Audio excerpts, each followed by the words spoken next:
प्रसंग चल रहा था। इधर लौटने में विलंब हो गया था। रानी सुरची ने फाटक लगा करके बंद किया है। फाटक बंद कर दिया तो मेरे पति महाराज अब लौटेंगे नहीं। तो सबसे पहले रानी सुरची के ही कक्ष पर गए थे। उद्यानपाल महाराज कुंडी खटखटाई, सुरची सुरची, लेकिन नींद में सही सज जाते हैं, सो गए। अब विचार किया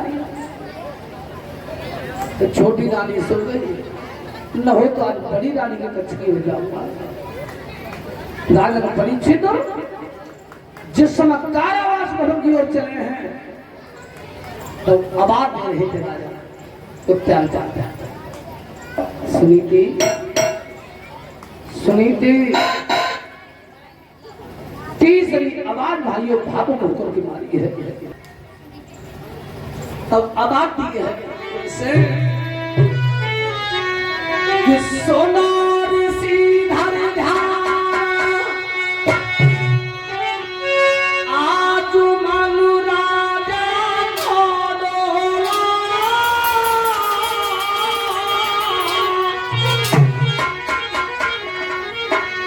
द्वारे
एक लोटा पानी पिला देना फाटे के अंदर।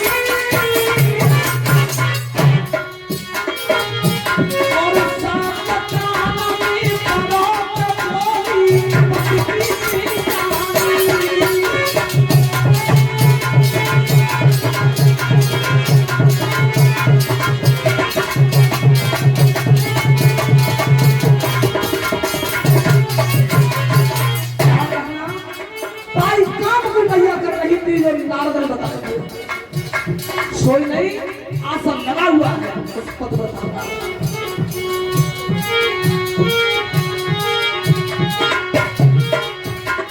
आवाज आ रही है, अरे भगवान से आवाज तो मेरे प्राणे सोचती है। अरे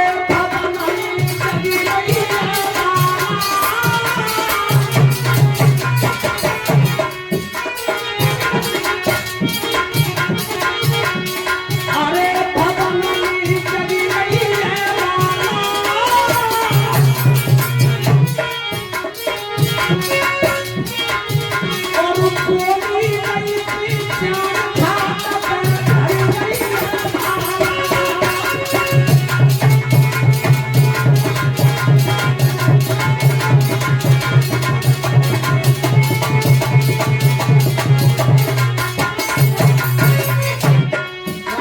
परीक्षित माला को रख दिया, आंसू छोड़ दिया।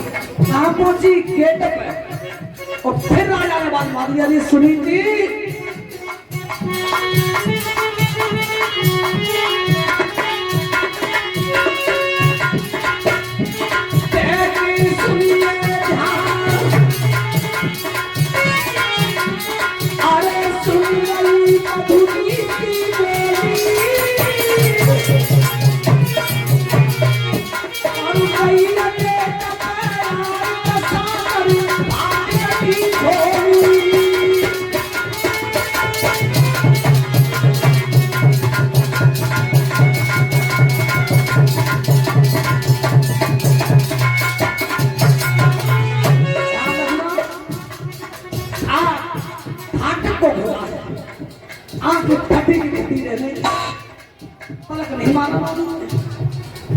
परमात्मा दुनिया तो सपनों सोबत में देखते उनके जागरण कर रहे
महाराज आ अरे सुनीति क्या कह रही हो? आज कैसे आ गए? क्या बताएं सुनीति, मैं जंगल में गया था शिकार खेलने, नगर से कई योजन दूरी पे चला गया, कई योजन दूरी पे, 3 किलोमीटर की होती है कुल और 4 कोस का होता है एक योजन, कई योजन दूरी पर चला गया, एक हिरण का पीछा करते करते। लेकिन भद्रे तो परमात्मा ने मेरे हाथों से उस हिरण की मृत्यु नहीं लिखी, आने में विलंब हो गया। छोटी रानी सुरची फाटक बंद करके सो गई। तब विचार किया था मैंने कि इतना समय हुआ है और मैं बड़ी रानी का चेहरा मैंने देखा नहीं, तो सबक पहले क्रम वो पानी पिया, कंठ सूख रहा है, सब प्रतीत हो रहा है कि मानो ये प्राण इससे काया को छोड़ के जाता। महाराज मैंने तो 1 लोटा पानी रोजाना तुम्हारे लिए बचा रहा, 2 पतों में पाखना आ गया, पानी पी लो और बैठ गए। राजन परीक्षित विद्वानों का ऐसा मत रहा था कि उद्यानपाद महाराज ने रात्रि के 3 भाग व्यतीत किए थे भाइयों, 3 भाग, और 3 भाग व्यतीत करने के उपरांत जब ब्रह्म मुहूर्त लगा 4था भाग, और उदय भवन में रानी सुरची की नींद टूटी, और उद्यानपाद महाराज सुनीति से कह रहे हैं तो देखो अब हमें चलन दे, काम देख ले तो न क्या उठा हमारा, तो इतने तो राजा तैयारी कर रहे हैं, और उधर रानी सुरची की दासी में घोड़ा लेकर रही है। क्यों मैया, बात क्या है? अरे पागल, मेरे पति महाराज है नहीं है घर, क्या मेरा नैतिक अधिकार नहीं है? मैं इस नगर की छत्राणी हूँ, मेरे पति से पीछे कोई आतंक तो ना भोजन नगर में देखूंगा मैं इस नगर की छत्राणी हूँ, तो घोड़ा पर बैठ के छोटी रानी परिक्रमा दे रही थी नगर का, जब नगर का परिक्रमा दिया तब विचार कर रही है, न हो तो वह कारावास घर की तरफ निरीक्षण और कर होगा। आगे के लिए बढ़ गई और उद्यानपाल महाराज घोड़ा पर सवार है पाए 10-5 कदम निकल पाया। सो रानी ने आवाज मारी, कौन हो? उतरना दो राजा।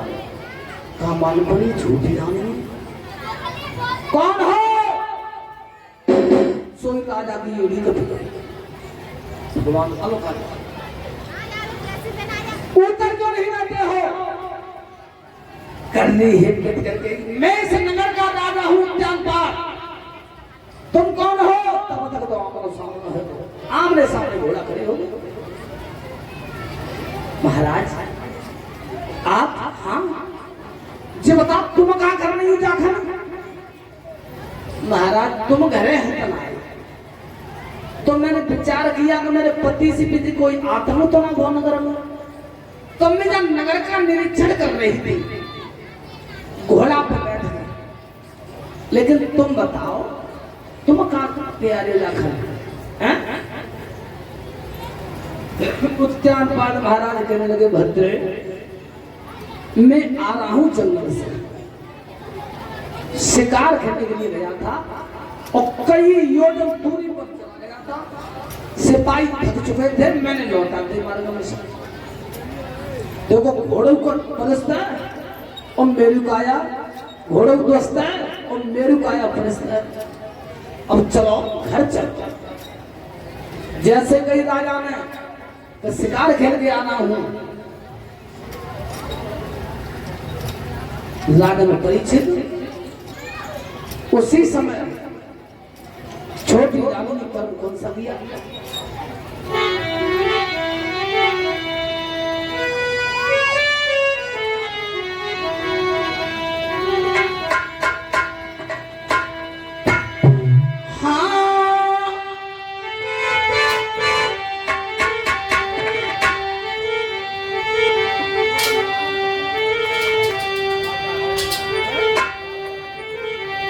क्या करती हुई है? अरे सोच समझ की रानी ने और घोड़ा थी कूदा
एक झूठ बोल के 99 सांस बोलनी पड़ते, सो भरोसा छुपे और नाव छुपे, चीन के नीचे और हाथ फंसा दिया। बोलो सबरी पे घोड़ा की सीरी नहीं है, घोड़ा जंगल में आता तो कान को पसीना ना होते लगी पीठ में। बात तुम कह रहे हो कि मेरे पेट में बैठ जा रही।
अब राजा को गुस्सा महाराज तुम कह रही हूं नागा बड़ी रानी का घर सुरती ना जल्दी बता बोलो कौन है। राजा ने विचार करो को अब मामलो बिगड़ जाओ।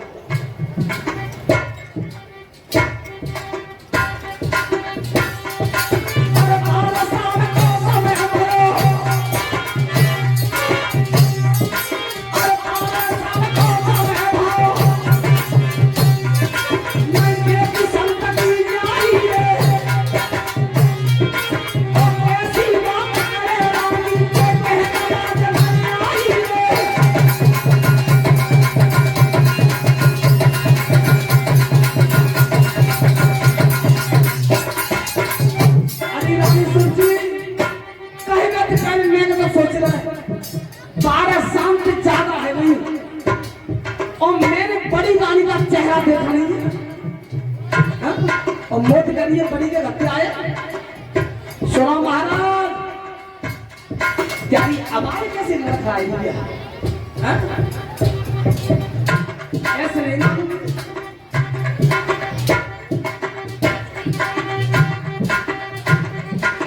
प्यारी बात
एड़ी कट गई। तो अगर मैं विचार कर रही हाँ बड़ी रानी के घर पे आया हूं तो मैं अब मरेगी और अपन मरी तो मेरी बड़ी रानी मरवा देगी। और आज मैं न्याय नहीं कर पाया तो मुझसे राजा को क्या बात कहेगा। तुलसीदास जी रामा ने लिखे हैं कि नार दिवस नर सकल उठाई और नाचक नर की नाई हर नर नाम के अंतर बताइए मामा। तो काल के तो घर के भीतर ही तेरा बच्चे तक धम्मा धम्मा है जाते हैं और काल में चलो अंतर हुआ तो गेट के बाहर खंडा पे ढोला बैठ जाता बस इतना कोई न्यू का अभी दवाई हमारा तो बिल्कुल झूठ से की ध्यान रखना। अब राजा विचार कर रहे हैं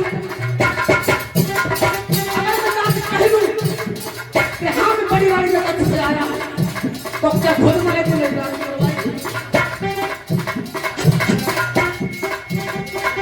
लेकिन मन ही मन में पेड़ किया था उद्यान बात महाराज ने,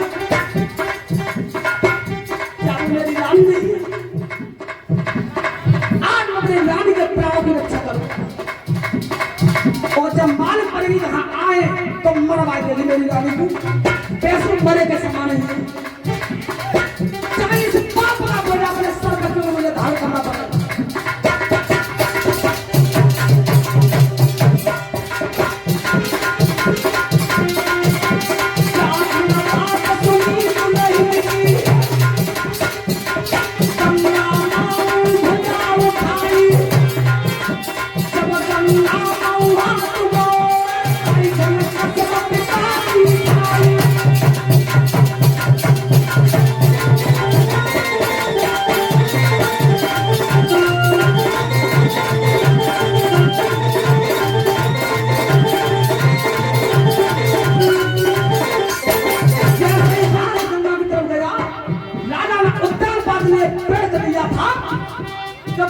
मेरे सर पर पाप लग जाए, लेकिन मेरी रानी के प्राणों की रक्षा कैसे होती है? ये बात भाइयों बिल्कुल सत्य है, ये बात बिल्कुल सत्य है। तो तुम्हारे झूठ बोलने से और कागो प्राण की रक्षा हो रही हो सुखपाल भैया, तो वो पाप ना है, पुण्य में तब्दील हो जाता। अगर नेक झूठ बोलने से किसी के प्राण की रक्षा हो जाए तो वो पाप नहीं है, वो पुण्य में तब्दील हो जाता है।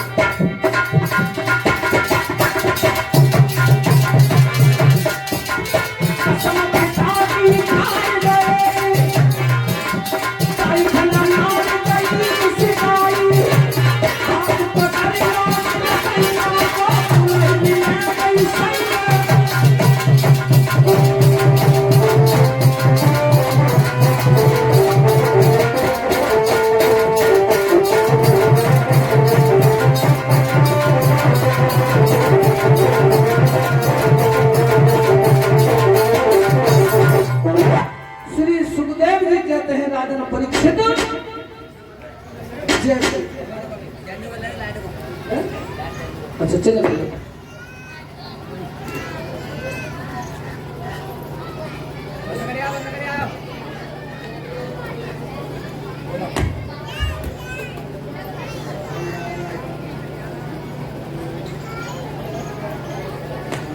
हेलो, श्री सुखदेव जी कहते हैं राजन परीक्षित, जैसे गंगा की तरफ हाथ गया, श्री तुम्हारे समय मैं तो तुम्हारे से नाराज मत हुआ, मैं तो तोते मजाक कर। स्त्री चरित्र पुरुषों भाग्यम देवों की जानत कुतो मनुष्य, स्त्री का चरित्र मर्द की किस्मत भाइयों देवता भी नहीं जान पाए। तागर में लाल भी आंखें लग रही, और जैसे विश्वास दिया राजा ने तुम्हारे संग तो वैसी मजाक करते हैं। भाई को ध्यान रखना, रात्रि के चौथे भाग में और छोटी रानी के साथ उत्यानपाद महाराज ने भोग किया। विद्वानों का ऐसा मत रहा कि दोनों रानियों की काया में गर्भ आया था। बोलिए संत समाज की, एक भगवान के नाम का कीर्तन बोलो, ताली बजा दे, उसके बाद